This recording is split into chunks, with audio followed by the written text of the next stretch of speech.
What's good, YouTube? It's your boy, Blue Blood Sports TV, back at y'all with another one. So, I want to explain something. Why Deontay Wilder gets so much disdain. Why undefeated British lineal heavyweight champion Tyson the Gypsy King Fury fears Deontay Wilder. Why unified British heavyweight world champion Anthony Joshua fears Deontay Wilder. Why? I'm going to tell you why. Confidence. Intimidation. Confidence equals intimidation when you're a man. Deontay Wilder exudes confidence, right? He spills out confidence. And he has the equalizer to go with it. He has a right hand and the power that we haven't seen before. Therefore, that equals fear within another man. Intimidation, right? He can't see himself losing. He doesn't matter what the scorecards say. It doesn't matter what anybody else thinks of him. It doesn't matter if people think that, hey, he has no skills. None of that matters to Deontay Wilder because he has the confidence. He believes in himself, right? And that intimidates Tyson Fury. That intimidates Anthony Joshua. That intimidates majority of the heavyweights. A la Mike Tyson used to intimidate his opponents when he stared in their eyes in the middle of the ring when the referee was giving instructions, and Mike Tyson would give him a stare. He would stare right through them, right?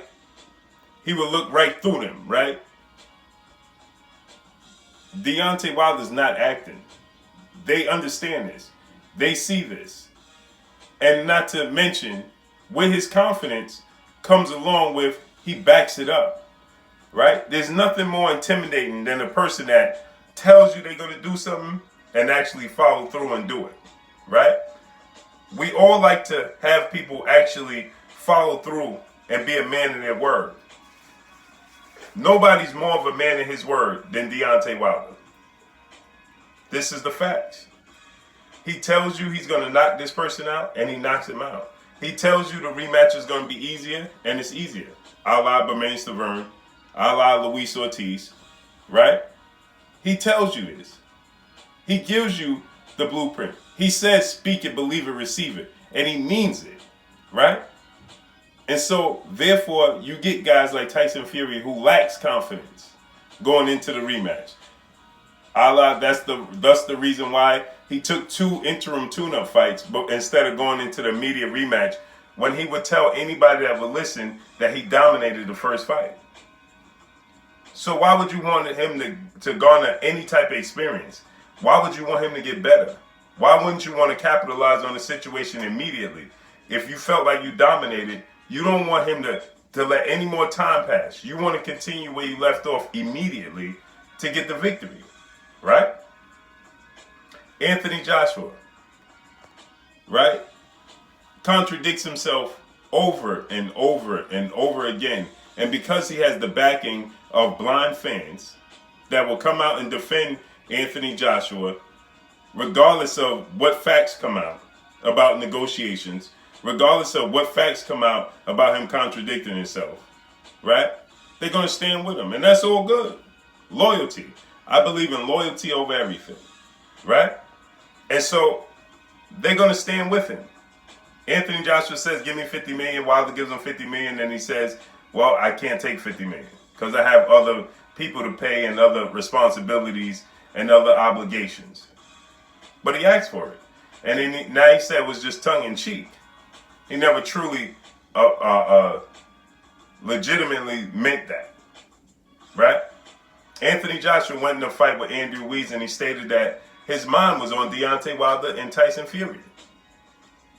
This is what Anthony Joshua had to say. This is where his mind was at, right? And so he's not too eager to go into a fight with Deontay Wilder, is he? Because then he would make him an offer that he couldn't refuse, right? Why don't he show up at the fight? See, we know Deontay Wilder has made attempts to. He's been an Anthony Joshua Vladimir Klitschko fight. He made attempts to come to other fights, and Joshua prevented that from taking place. Why hasn't Anthony Joshua showed up at any of Deontay Wilder fight? Or I guess let me guess, because he don't want to show up and promote Deontay Wilder, right? He don't want to make him a bigger star than what he already is. Simple mathematics and simple common sense just goes right out the window when we discuss these matters. Why? Because you want to protect your favorite fighter. More people are fans of the fighters than they are fans of the sport of boxing. And when the fighters exit, because they all exit at some point in time, you're left with the sport of boxing. Keep that in mind. You're left with the sport of boxing. I was a huge Floyd Mayweather fan. He's no longer that same guy. I was a huge Sugar Ray Leonard fan. He no longer boxes anymore. I was a huge Pernell Sweet Pea Whitaker fan. The late great Pernell Sweet Pea Whitaker. He no longer boxes. He retired, and now he's transitioned. I was a huge, huge fan of Larry Holmes.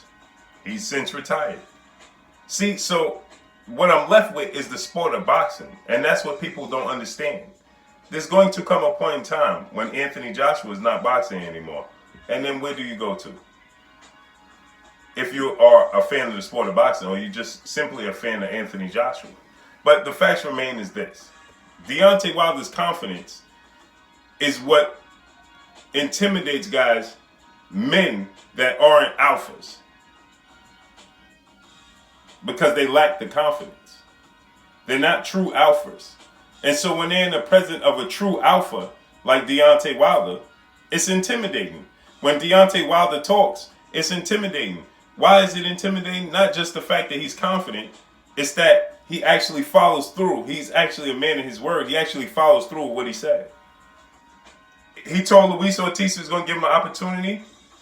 He gave him that opportunity. Even after Ortiz popped dirty the first time, Deontay Wilder could have moved on from the fight. But guess what he did? He showed up to Ortiz's fight, got in the ring with Ortiz, and told him, I already tried to give you a chance. Don't mess this one up. I'm going to bless you. Not only did he bless him, but he blessed him twice. He was a man of his word. Because they share a common issue and a common situation where both their daughters are special needs. So he was a man of his word, right? And blessed that man twice.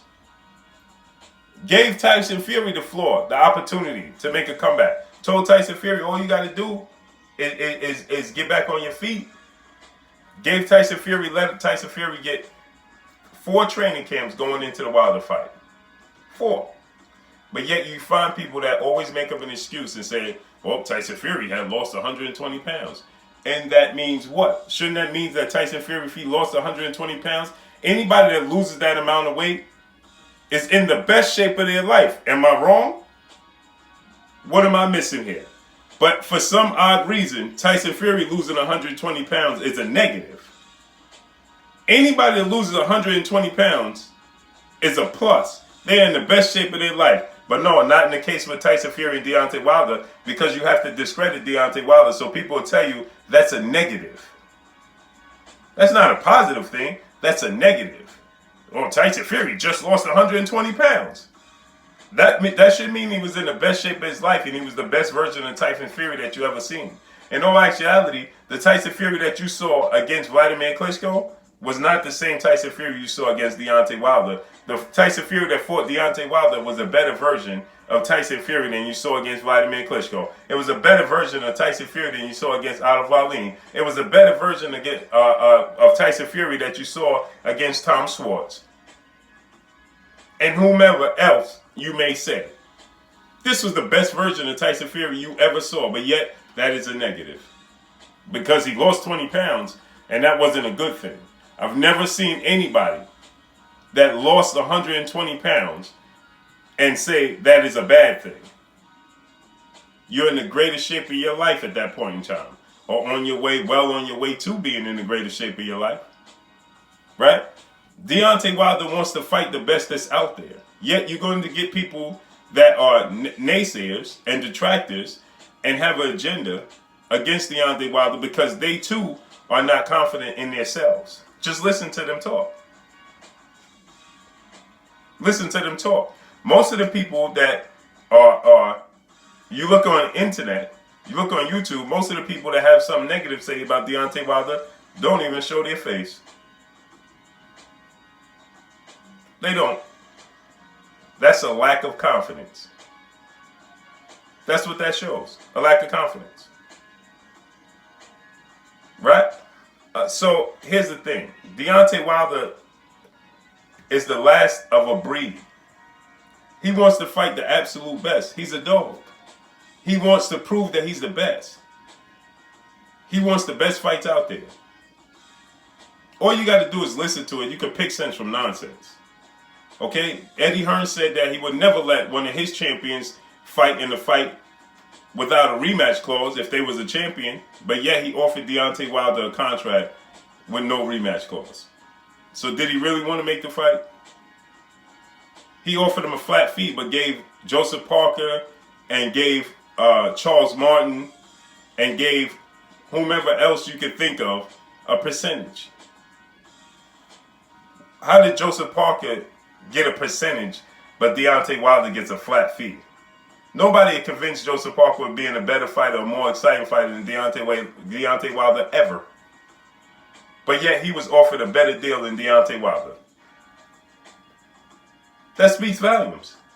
Now you get currently Anthony Joshua coming out and stating that he wanted to face Wilder and he wanted the fans to push for Undisputed, and yet he comes out and then says he wants Tyson Fury to win the fight, and he'll do whatever it takes to help Tyson Fury to be victorious in the fight with Deontay Wilder February 22nd. Why not just say, may the best man win, and you want to face Deontay Wilder regardless? See, here's the thing that's also funny. Deontay Wilder stated, even if Anthony Joshua lost, he still wanted to fight him just to prove who would have better out of the two to Andy Ruiz in the rematch. He said that a loss for Anthony Joshua is not the end of the world. He could bounce back, and he still wanted to fight him just to prove to the people. But yet, Anthony Joshua is already seeming to be moving on as soon as he's hoping Deontay Wilder loses to Tyson Fury. Yeah, Deontay Wilder said if Andy Ruiz Jr. wins, he wants that fight for Undisputed. But he also said that don't stop a fight in the future between himself and Anthony Joshua. Now, does that sound like a man that don't want to fight Anthony Joshua? The truth is, you can't dispute the truth. The proof is in the pudding. Regardless of where the gender is being proved, the truth is always going to rise to the top. The cream is always going to rise to the top. And the truth is always going to come out. Point blank and period. Deontay Wilder is feared because of his confidence. This is why Tyson Fury fears him. Because he knew in that fight Tyson Fury was having much success. But yet, he wasn't able to close the show. Deontay found a way to win. He found a way to be successful. He nearly knocked Tyson Fury out. It should have been counted as a knockout. And in 12th round. And he dropped him early in the fight. Something that Vladimir Klitschko wasn't able to do. He was able to touch him. And so Tyson Fury understands that in the rematch, he's going to be even more patient. He's been there. He collected the data. He knows it's just a matter of time. Tyson Fury knows he's on borrowed time when the Deontay Wilder fight. And Anthony Joshua knows he can't take a punch. Thus the reason why he failed to engage, or should I say refused to engage with Andy Ruiz Jr. The reason he refused to engage because he's chinny. And so if you're chinny and you have a weak chin, the last person you want to see step through the ropes and be on the other side in the other corner is Deontay Wilder, the hardest puncher in the history of the sport of boxing, 95% knockout ratio. That's the last person you want to see in the opposite corner, right? You think Amir Khan, that was chinny, wanted to see a guy that was a brutal puncher in the opposite corner? No, because it's just a matter of time. Remember, Amir Khan was having success against Canelo Alvarez, and we all knew it was just a matter of time. As you was watching the fight, you knew it was coming. And that's the case with Anthony Joshua. And see, so here's the thing. When Deontay Wilder beats Tyson Fury, that is it. They will never be the same. Their image will never be the same. Their worth will never be the same. Anthony Joshua, once he gets knocked out by Deontay Wilder, it is all over. All the cheers become silence. There is no more cheers, right? It's all going to become silent. Eerie silence is going to come over Anthony Joshua, right? When he goes back, people going to look at him. When you wasn't, see, it's just like Manny Pacquiao. Manny Pacquiao was built up to beat Floyd Mayweather. And so as long as he didn't fight Floyd Mayweather, the dream was still, the hope and the dream was still there that he could possibly one day beat him. See, people like the build up more than they like the actual date. See, people love, all of the things that come along with Christmas time. They love the shopping. They love the holiday spirit. They love to go into the tree and watching the tree light and go pick up their Christmas tree and decorate the Christmas tree and decorate the house and all of these things. They like the build up. But once Christmas Day actually comes, it comes and it goes like this, and then the next day it's over. It's over. Just this quick. Just like that, in the blink of an eye. And so, see, people love the fact that it's a possibility that Anthony Joshua could beat Deontay Wilder. He's built as the man to do so. But see, once the night comes that they both actually step in the ring, everything you thought of doesn't matter anymore. Everything you said doesn't matter anymore. All of the build-up is over. All of the hope is over. All of the dream is over. Reality sets in. And now you have to face reality. And are you willing to face reality? Most people don't like to face reality. They don't like the truth. People don't like the truth. They don't like the truth. That's why we live in a life today that speaking the truth can find yourself in trouble. And that's what's going on here. Once Anthony Joshua and Deontay Wilder step in the center of the ring and the referee is giving his final instructions, and he directs them to their corners, and that bell is getting ready to ring, reality sets in. For the next 36 minutes, you're going to be sitting at the edge of your seat praying that either Joshua gets a knockout or that Deontay Wilder never touches him. But you see, the latter is going to come. Because it's only a matter of time before he does touch him. And because Anthony Joshua showed not to have the strongest chin, you know what the outcome is going to be. And so then you have to live with reality the next day. And all these people making videos. See, they're not confident in themselves. I'm confident in myself. I'm confident to say I believe Deontay Wilder's going to beat Tyson Fury. And I'm confident to say Deontay Wilder's going to beat Anthony Joshua. And guess what? I'm a man at the end of the day. So guess what's going to happen? Let's say for some odd reason that wasn't the case and he wasn't successful. Guess what I'm going to do? I come on here and say, I admit I was wrong. Can all these announcers, can Eddie Hearn, can everybody, all the detractors, and everybody that has an agenda against Deontay Wilder, could they get on social media? Could they get in front of a camera and say, admit they was wrong and give Deontay Wilder his roses? And show him the respect? Could they actually do that? No. See, that's when reality sets in. That's where confidence comes in. They lack that. If Tyson Fury goes in this rematch and gets stoned and gets knocked out, right? Could he admit that Deontay Wilder was just a better fighter? If Anthony Joshua goes in there and gets knocked out in front of the UK crowd, right? Guess what happens? Embarrassment sets in. You couldn't uphold your end of the bargain. Your fans, everybody uplifted you. They believed in you. And it's an ultimate letdown. And guess what? It could be a letdown very early in the fight. They both could get knocked out very, very early in the fight because they know Deontay Wilder possesses the tools to do so, to follow through with that. This could be over within the third round. And now what? Reality sets in. You was wrong. That's where the fear comes in. Because they know See, Anthony Joshua knows he was willing to come to the UK. Eddie Hearn knows Deontay Wilder was willing to come to the UK. Tyson Fury knows Deontay Wilder wanted to go directly into the rematch. See, they understand this because they know the confidence that he possessed. But it's a game that they try to play with the public, the boxing fans, because the boxing fans go along with it. They go along with it. But regardless, the heavyweight division is a small world. And it's only a matter of time before these fights come to fruition. And then you're going to have to live with whatever you thought. And reality is going to set in. But that's all I got for y'all. Y'all already know what it is. It's your boy Blue. Blue Blood Sports TV. Hate, like, comment, and subscribe. You haven't subscribed? Hit the subscribe button. Hit the like button. Hit the bell icon to get all the new notification. Follow me on Instagram at Blue Blood Sports TV. All one word. Y'all already know what it is. Shouts out to the entire LDBC. Shouts out to New Media. Shouts out to Black Media Row. Make sure you like and share these videos. That's all I got for y'all. Peace.